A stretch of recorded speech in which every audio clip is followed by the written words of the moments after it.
Lucas was an ambitious young man in his late 20s, living in Chicago. Ever since he could remember, Lucas had a habit of comparing himself to others. First, it seemed harmless. He would look at his classmates and think, if they can ace the test, so can I. But as he grew older, the comparisons started to consume him. Lucas worked as a graphic designer at a small marketing firm. While he loved his job, he often found himself scrolling through social media, comparing his life to that of his college friends. One friend had just bought a luxurious car. Another was constantly posting pictures from exotic vacations. And then there was Ethan, a guy Lucas used to tutor in college, who had just launched a successful tech startup. Why can't I be like them? One evening. The more he compared, the less satisfied he felt with his own accomplishments. One weekend, Lucas attended his high school reunion. It was supposed to be a night of reconnecting with old friends and reminiscing about the past, but for Lucas, it turned into another round of self-doubt. He listened as people shared their achievements, and he couldn't help but think, I'm falling behind. As he left the event early, his old friend Mike caught up with him. Mike had been Lucas's best friend back in school, but had taken a completely different path in life. Lucas, you okay? Mike asked, noticing the frustration on his face. I'm fine, Lucas lied. Just tired. Mike wasn't convinced. Come on, man. We haven't talked in years, but you used to tell me everything. What's bothering you? After a moment of hesitation, Lucas admitted, I feel stuck, Mike. Everyone else seems to have their life figured out. Look at Ethan. He's running a company.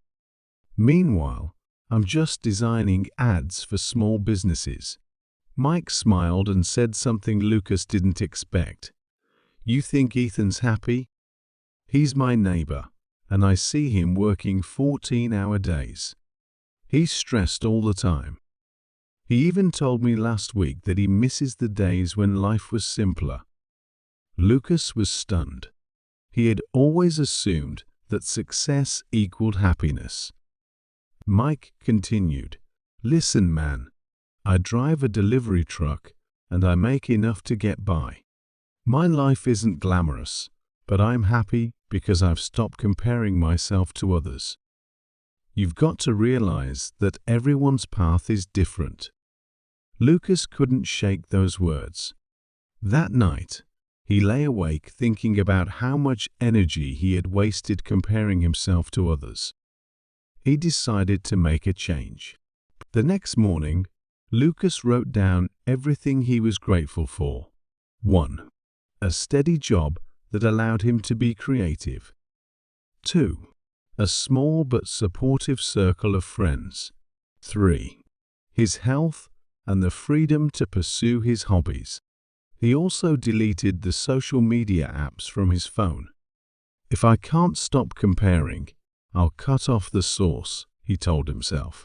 Over the next few weeks, Lucas focused on his own goals. He started working on a personal project, a graphic novel he had dreamed of creating for years. He also spent more time outdoors, joined a local art club, and even volunteered at a community center teaching kids how to draw. 6 months later, Lucas's graphic novel was complete. He shared it with his art club, and to his surprise, one of the members connected him with a publisher. Within a year, his book was on shelves, and Lucas was invited to speak at creative workshops. But the real victory wasn't the success of his book, it was the freedom he felt. Lucas had stopped measuring his worth by others' achievements and started valuing his own journey. Lucas's story teaches us that comparison is a thief of joy. Everyone's path is unique, and the only person you should compete with is the person you were yesterday. By focusing on his own growth and letting go of comparisons, Lucas not only found happiness, but also achieved more than he ever imagined. So, ask yourself, are you chasing someone else's dream, or are you living your own?